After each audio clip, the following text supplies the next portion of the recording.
okay. Well, I'm very grateful to Quoc-Hung and Nguyen for this very nice invitation, and very happy to be here this afternoon and to share with you some problems and results that I have been involved in the last years. Okay, so oops. Okay, so let me start first with some motivations. And okay, so one possible motivation, one possible entrance point to this topic, you consider a competition diffusion system with many densities, UI, and so you have a system of differential equations, of nonlinear parabolic differential equations, where you have a time evolution term, some diffusion, reaction, and especially the main character of this discussion is the competition term. Okay, in this equation, so let me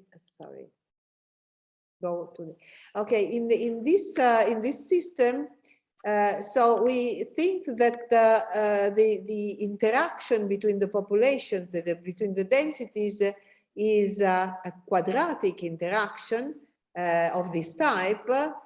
All the other densities sum together to form a kind of potential which is repulsive, because you can think that beta ij's are positive numbers. So you have a matrix of competition in interactions which has positive entries beta ij, and one can think of looking at these the solutions of this type of systems when the beta ij's, the competition rates, are very large. Okay, so UI is the density of the ith population. Then you may have diffusion rates related to that population. You have interspecific competition rates beta ij, and then you may think of having some internal forces, logistic type, and I will mainly talk about the symmetric case. That means that the beta ij are equal to the beta ig. Beta gi. About the actual shape of sorry, something. Okay, actual shape of the internal force. They will not play a big role because in this talk, because I'm not talking much about the problem of existence. Another possible or another context where these competition and segregation phenomena are of relevance is comes from theoretical physics of systems which minimize some particular type of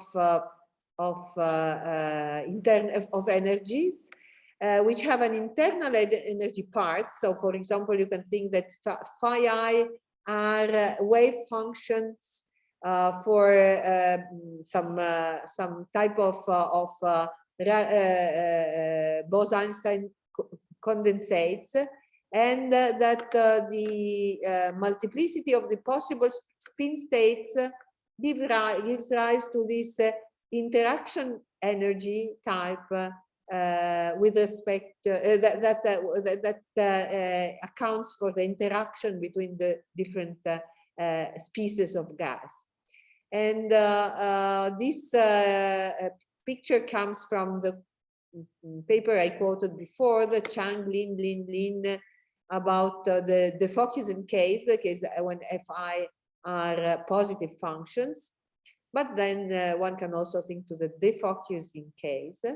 What happens is that when the competition parameters, these beta ij, become larger and larger, then this wave function tends to have disjoint supports and to create a partition of the domain. And this partition and the geometric properties of the boundary of these partitions will be the main object of this talk. So if we go back to our competition diffusion system, thinking that the system has already reached an equilibrium in time, then there is no time dependence anymore. Then we end up with a system of semi-linear elliptic equations with possibly some boundary condition. We can also think of having only one parameter, beta, in front of everything. And so our main concern will be what happens when the parameter beta goes to infinity. And then what happens in which sense? Can we have a priori beta independent bounds in some space of regular functions? Is there some compactness property? Are there limits? What is the regularity of these limit profiles? And what is the regularity of the common nodal set? And okay, so I will now define what I mean with segregation or segregated states. We say that the family of solutions segregates. This will be depending on this parameter beta. If there are limits in some reasonable sense, these limits have disjoint support, so they cannot be non-zero at the same point. And this happens almost everywhere when beta goes to infinity. So the questions we will address are what kind of convergence, what is what are the regularity properties of these limiting profiles, and what is the geometry of the nodal set, which is the set where all densities are zero. And then let me just say that this kind of question have been addressed by different teams of authors, and let me quote some. One is at least one is in the audience today, and there were many nice results and nice theorems about this problem. So let me start to give you some ideas of what happens with the one-dimensional case. Okay, in that case, the Laplacian is just a second derivation operator, and we can think of having on a fixed interval of this system of ordinary differential equations with some boundary condition, for example, Dirichlet boundary condition, and then you let beta go to infinity, and you look what happens. Okay, then you have these two profiles, two graphs, and when beta goes to infinity, U1 and U2 are positive, so you can see in action this repulsion effect, and in the limit the two functions, the two limiting functions will have disjoint supports. So our main concern is what happens at the interface between the two supports. Well, in the one-dimensional case, this is a kind of trivial issue because, well, this nodal set is just one point. And well, there are maybe some little surprise about the condition at this free boundary, but I will do this in a general case. When the dimension of the space, the spatial dimension is at least 2, then we see some true free boundaries. So, for example, in this case, we have lines, and there are clustering points where more than 2 of the supports of these phases meet. Okay, and so now we try to study, to consider different cases, because we try to understand what is the role of the different terms in this in the geometry, especially of this nodal set. Okay, so to start with, we may have these quadratic interactions, you know, in the symmetric case, but of course we can also, we can also consider the case of cubic interactions. This is variational. The second is variational. And for example, if you look at the Euler-Lagrange equations for this Gross-Pitayevsky energy, we find equations of this type. But then we can go back to the quadratic interaction, but in a asymmetric setting, and we would find some surprise. I'm not going to elaborate on this today. In general, we can add more possible parameters, so polynomial type interactions, and we can look at other diffusion operators. And then we can consider cases where the interaction takes place at a distance. So the competition is not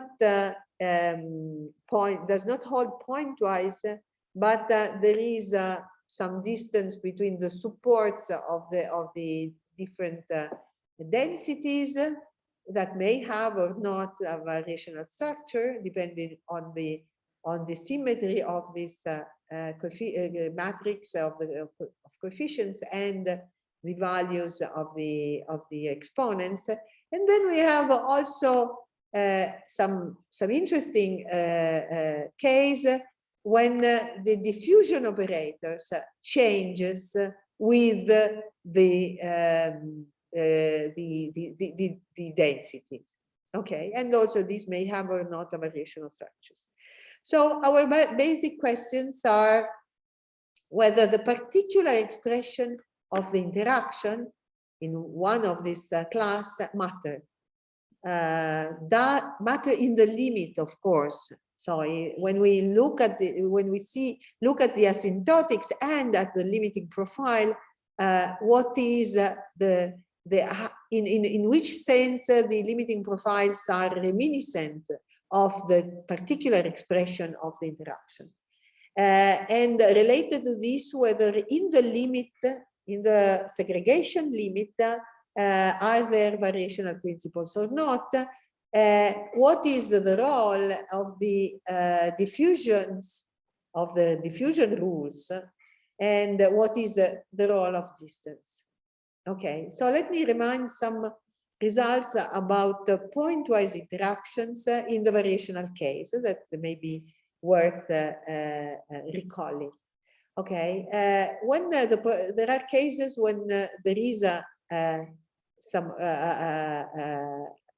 natural variational approach. For example, we can think of having some internal energies, some Lagrangians, that may also have different expression depending on the different component.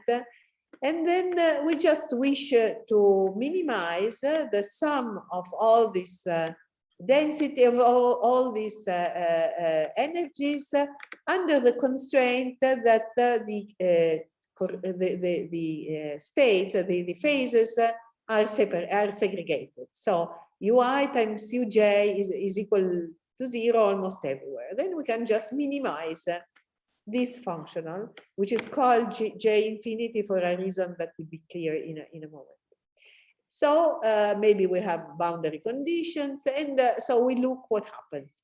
And what happens is that under reasonable assumption on this potential Fi, which is, I will take equal to 0 just for simplicity, but for example, under reasonable assumption, then the minimization problem has a unique segregated stationary configuration, U, which is a vector whose components are the densities ui, which is Lipschitz continuous.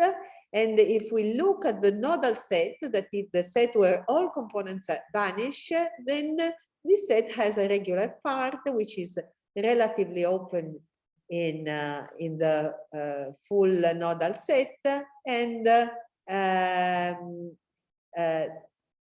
which is regular in the sense, in the intuitive sense. So is a collection of hypersurfaces that have some degree of smoothness, and the complement to this regular part is a small in Hausdorff dimension. Okay. In addition, and this may be somehow the key, and this maybe not so immediately seen, there is a reflection law. So when we look at this regular part, for example, this line, and you look at the two sides of this regular point, then there are, in each side there is only one component, which is non-zero.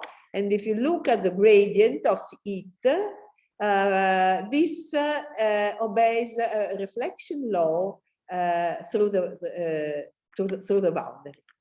And when, in addition, in 2 dimensions, not only the singular set is even smaller, so it's a locally finite collection. Sorry, in 2 dimensions, the regular part is made of arcs, of smooth arcs, of curves, and the singular part, which consists of locally of a locally finite number of points, has the further property that these curves meet with equal angles at singular. Okay, what is interesting, and maybe to point out, is that the statement of the theorem is the same as the known statement of the properties, about the properties of the nodal set of one single solution, one real valued solution of a stationary Schrödinger equation. Okay, if you take a stationary solution of this type of equations for a reasonable class of potentials, L infinity may be enough, could be even have some singularities, but I'm not going to enter in this details now. Then if you look at the nodal set, then the nodal set has a regular part, and here regular is obviously defined when the gradient of u is non-zero, and a singular part. And what is important is that the singular part is small in Hausdorff dimension, and the regular part is a collection of is locally a C1 alpha hypersurface. This is just because U, if V is L infinity, is C1 alpha for every alpha, and so the regular part of its nodal set is also C1 alpha. Okay, so what happens is that the nodal set for the segregated minimal configuration and the nodal set of solution of Schrödinger equation share the same properties. Now let's go back to our variational problem and try to look at it as the limiting, as a limit of a family of penalized functionals. So we replace the constraint of being having disjoint supports with a term that penalizes when beta goes to infinity the interaction, so the contextual presence of the two densities at the same point. Okay, and then we minimize this functional. This and we look at the Euler-Lagrange equations, and this is not again under reasonable assumption on the Fi, the minimizer exists. Oh, sorry, I forgot to stress one thing. One thing in the previous theorem. Okay, this theorem is stated not only for the minimization problem, but for all stationary configuration. Here, stationary configuration means that the configuration is stationary with respect to internal variation. So to in the sense of the variations of the boundary. Okay. So in this case, we can consider either minimizer or other possible critical points, if any, and then we have a theorem which is again was stated by different authors in slightly different context, and we have a family of, we think of having a family of solutions which is uniformly bounded in beta in H1, has bounded energy. Then there is strong convergence in C0 alpha up to subsequences. The limiting configuration is segregated.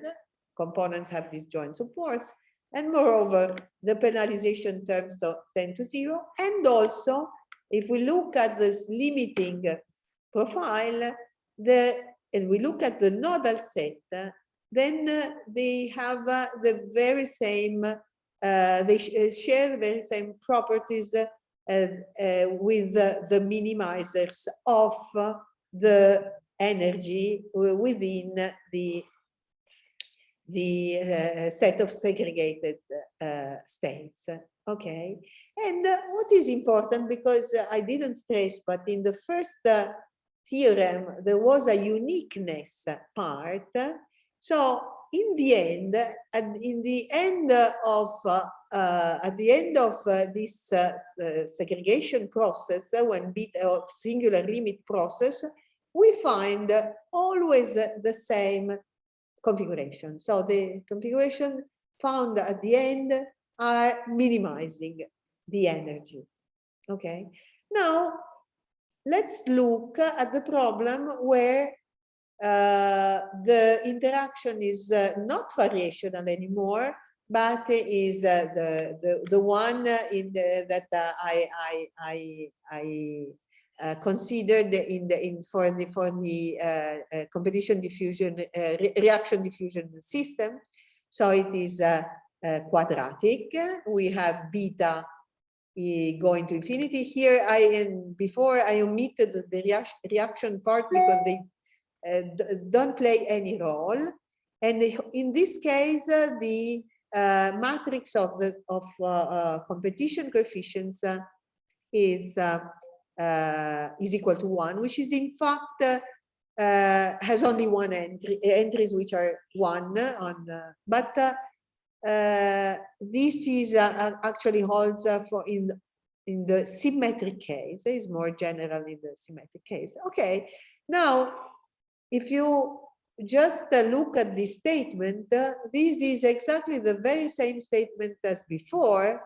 What is lacking now is very simply the exponent 2 in the top of these UIs, but this statement is exactly the same. And this means that also that in the limit, we find exactly the same configuration. Okay, we find a configuration that can be found in the limit of this class of problem, can be found also in the limit of this other problem. So somehow the presence of this square in the limit is just irrelevant. Okay, if you look on the other. So we try to understand how common is this situation, that whatever type of interaction you choose, you end up with the same type of configuration.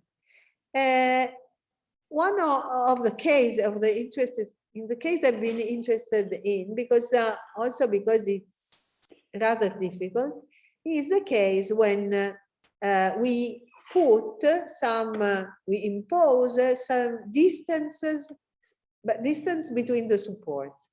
So before I was minimizing some energy, which was the sum of internal energies. I'm again omitting, neglecting the potential part that could be there, but to simplify the exposition, I will just drop it. So before we were minimizing this energy among all vectors which could satisfy some boundary condition, and with the constraint of being segregated, so that the supports were disjoint. And now we ask more. We ask that this support has distance at least 1. Okay, so if ui and uj are 2 of these components, then here, if this this one is the domain of positivity of ui, this will be called Si. Below, you see the positivity set for uj, which is called uj, and these 2 must have at each point a distance at least 1. It is rather immediate to see that the components ui and uj must be harmonic on Si and Saj, and must vanish at the boundary. Okay, so you see that we are somehow looking to the boundaries which are which are optimal with respect to the sum of the energy with this constraint of distance. Okay, of course, if we have more than 2 components, we have, let's say that we have 3, then we can think of having positivity set that somehow may also interact in more than 2, in 3, and for example, this is an example of possible multiple clustering. Okay, now let me summarize what we can say. We have, let's take a minimizer, then as a function in the whole of the domain, they are subharmonic, and they are harmonic in the interior of the positivity set. Okay. In addition, and this is again somehow an obvious remark, the SI satisfy the one uniform exterior sphere condition in omega, because this is because of the constraint, okay, of the constraint of the distant constraint between the supports of the UI. Okay, and then according to this one exterior condition, uniform exterior condition, they must be Lipschitz. The UI are Lipschitz continuous, and then the positivity set are open. And then one can prove that the free boundary has, which is now the boundary of the positivity set, the union of the boundaries of the positivity sets, this has Lebesgue measure 0. Okay, and then also one can prove that the distance between the supports SI is exactly 1.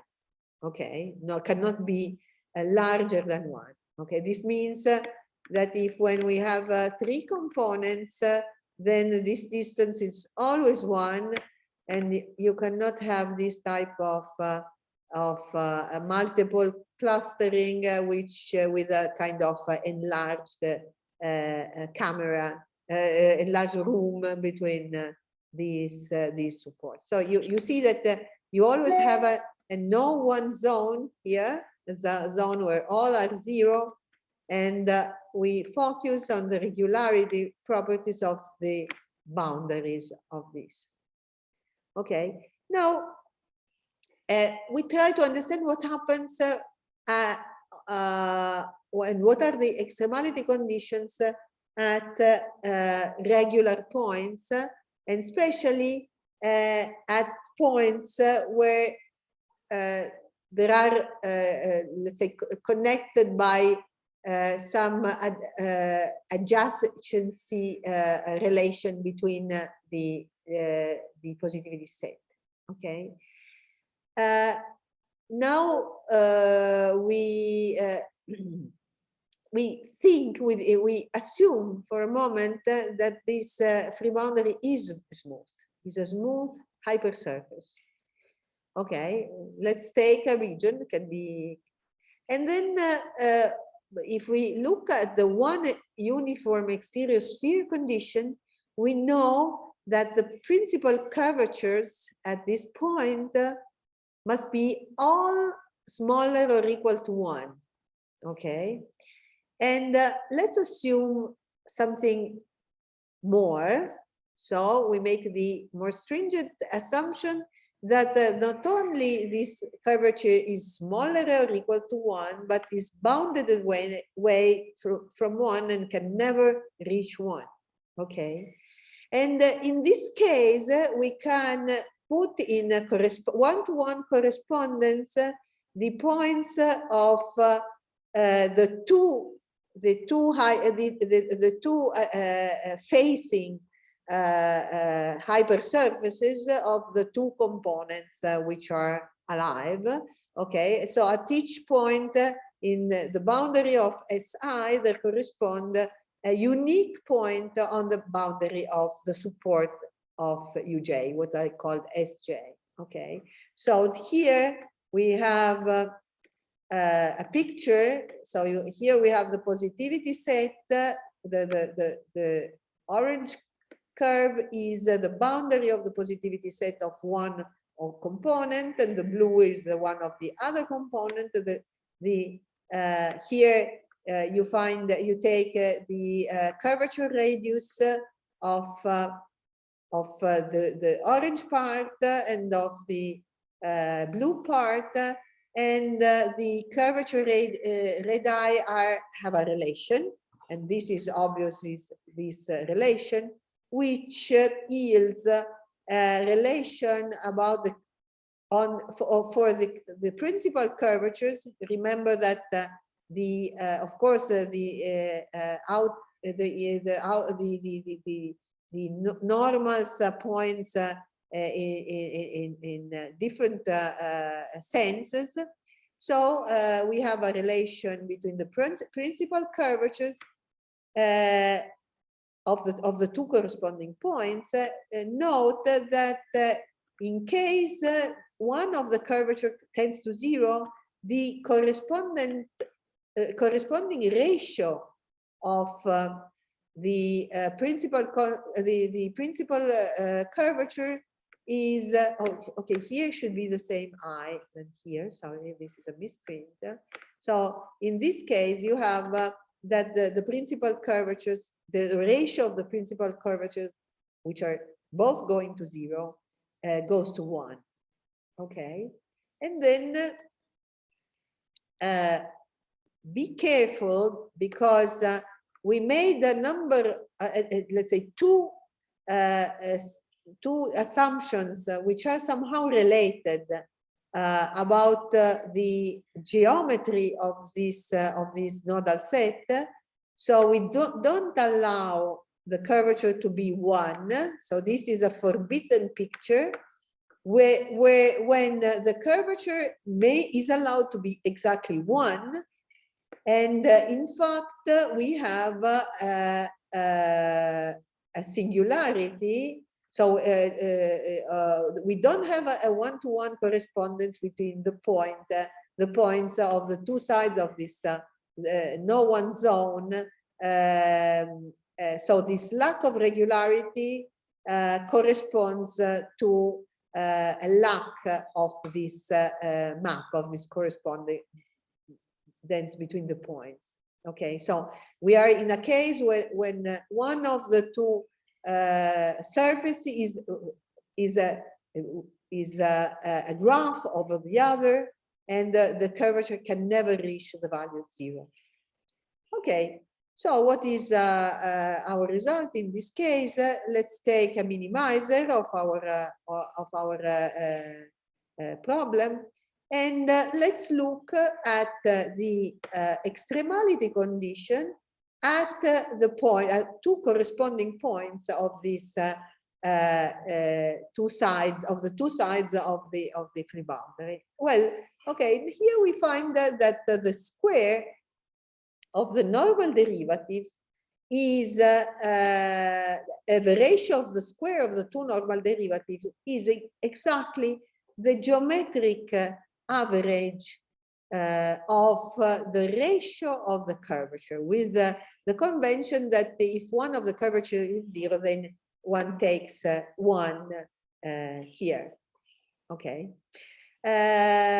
Okay, so this right-hand side is always well defined, and we find so this extremality condition. Okay, this is somehow okay. When we had pointwise interaction, then we had that this ratio was equal to 1. So this reflection law, which is in fact the key for the regularity of the boundary, was before that the two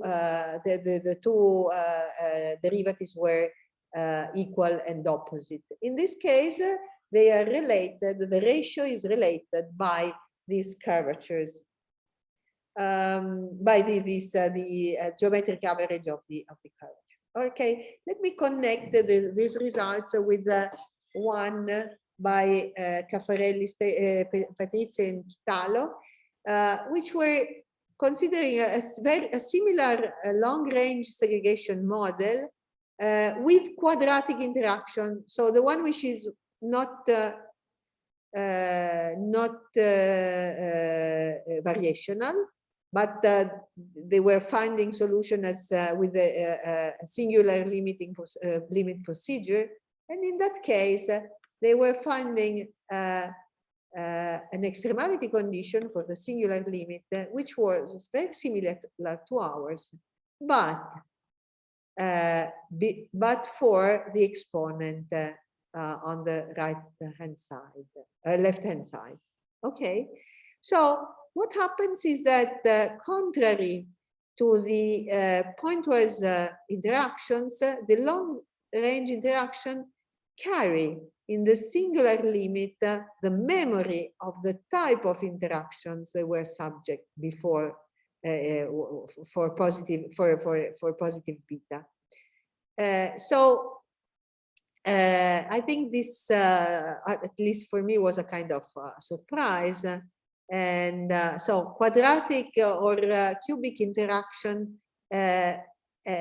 lead to different boundary, free boundary conditions. Okay, now, of course, I have talked about distance equal to 1, but maybe another reasonable class of problem is to look at the problem with some distance and then let the distance go to 0. Okay. And then a very interesting result was proved by Soares Tavarez-Silio very recently, that, okay, if you remember, I told that for this the solutions of the minimization problem are Lipschitz continuous, okay, up to the boundary, of course, and are Lipschitz continuous.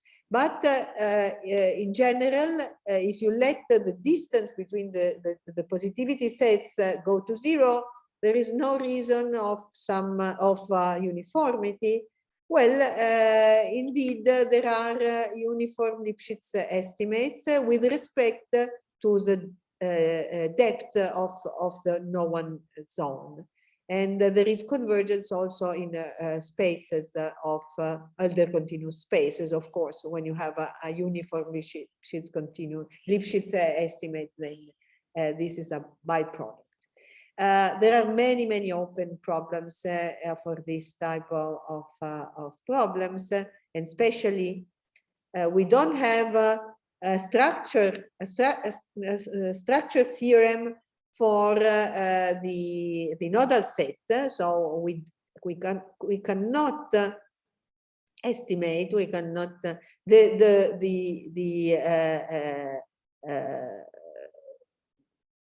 we cannot estimate, for example, the dimension of the set of singular points.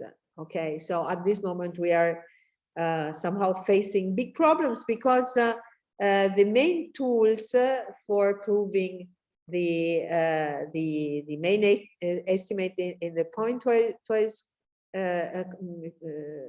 interaction case were monotonicity formulas, which are absolutely not available in this case. Let me just end this talk by introducing another interesting class of segregation problems, which is that when you go back to the pointwise interaction, but different components may have different operators. Okay, so the different operators have all the same nature. They are all uniformly elliptic, but they are different. So to start with, because it's already something a bit, let's say, slippery, let's just think that the matrix AI are constant coefficients. Okay, and then it's not difficult to reduce to the case when one is the identity and the others are not the identity. And let me focus to the case with two components. Okay, no. So first, there are some results, and the first result is that which is in some sense a good news, that for this type of system, when we consider the penalized problem, where the one with this type of interactions, whatever the interactions is, this is a very stable theorem, then you find uniform bounds, uniform in beta bounds in some C0 alpha local in space, in some C0 alpha space for, let's say, small small exponent. So there exists some new bar nu, which depends on these matrices, such that there are uniform bounds in uniform bounds in the Elder norms. And when beta goes to infinity, then we have compactness, and the limit is a vector of non-negative functions satisfying, which are, let's say, L-harmonic in each positivity set and segregated. Okay, and now again we wonder what can be the extremality, the boundary condition, the free boundary condition at this at the free boundary. Okay, and let's focus on the case with the two densities, U and V. Now let's look at this problem, okay, with only two components, and then we have this theorem. When Q is equal to 1, in that case, okay, then the difference between U and V have disjoint supports, okay? U minus V is a solution of a quasi-linear equation, okay, which is discontinuous because the matrix B, okay, let me say that the first component has matrix the identity, and the second component has matrix A, okay?